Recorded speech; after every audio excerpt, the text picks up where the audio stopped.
ದಾವಣಗೆರೆ ಅಂತಿದ್ದಂಗೆ ದಾವಣಗೆರೆ ಬೆಣ್ಣೆ ದೋಸೆ ತುಂಬಾನೇ ಫೇಮಸ್. ಈ ದಾವಣಗೆರೆ ಬೆಣ್ಣೆ ದೋಸೆಗೆ ಅದರದೇ ಆದಂತಹ ಒಂದು ಇತಿಹಾಸ ಇದೆ.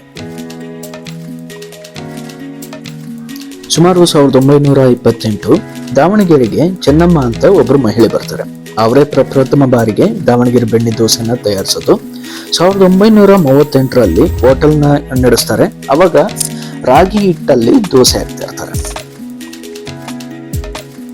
ಇನ್ನು 1944ರಲ್ಲಿ ಶಾಂತಪ್ಪ ಬೆಣ್ಣೆ ದೋಸೆ ಹೋಟೆಲ್ ಅಂತ ಒಂದು ಹೋಟೆಲ್ನ ಸ್ಥಾಪಿಸ್ತಾರೆ. ಈಗ ನಮಗೆ ಏನ್ ರೆಸಿಪಿ ಸಿಗುತ್ತೆ ಅದೇ ರೆಸಿಪಿ ಅಲ್ಲಿಂದ ಇನ್ನೂ ಫೇಮಸ್ ಆಗುತ್ತೆ. ಇದಕ್ಕೆ ಯಾವುದೇ ರೀತಿಯ ಪೇಟೆಂಟ್ ಇರೋದಿಲ್ಲ. ಸೊ ಅದರ ನಂತರ ಬೆಣ್ಣೆ ದೋಸೆ ಫೇಮಸ್ ಆಗಿ ಸಾಕಷ್ಟು ಹೋಟೆಲ್ಗಳು ಉಟ್ಕೊಂತವೆ, ಅದೇ ರೆಸಿಪಿನ ಫಾಲೋ ಮಾಡ್ತಾರೆ. ನಾವು ಭೇಟಿ ಕೊಟ್ಟಿದ್ದು ಗುರುಕೋಟೇಶ್ವರ ಹೋಟೆಲ್ಗೆ. ದೋಸೆ ಅಂತೂ ತುಂಬಾನೇ ಟೇಸ್ಟಿಯಾಗಿತ್ತು. ಈ ಒಂದು ಎಪಿಸೋಡ್ನ ನಾನು ಇಲ್ಲೇ ಅದನ್ನ ಮುಕ್ತಾಯಗೊಳಿಸ್ತಾ ಇದ್ದೀನಿ. ಅಂದ್ರೆ ಎಂಟೈರ್ ಸೀರೀಸ್ನ ನಾನು ಮುಗಿಸ್ತಾ ಇದ್ದೀನಿ. ಈ ಒಂದು ಪ್ರಯತ್ನ ನಿಮ್ಗೆ ಹೇಗೆ ಅನ್ನಿಸ್ತು ದಯವಿಟ್ಟು ಕಾಮೆಂಟ್ ಸೆಕ್ಷನ್ ಅಲ್ಲಿ ತಿಳಿಸಿ.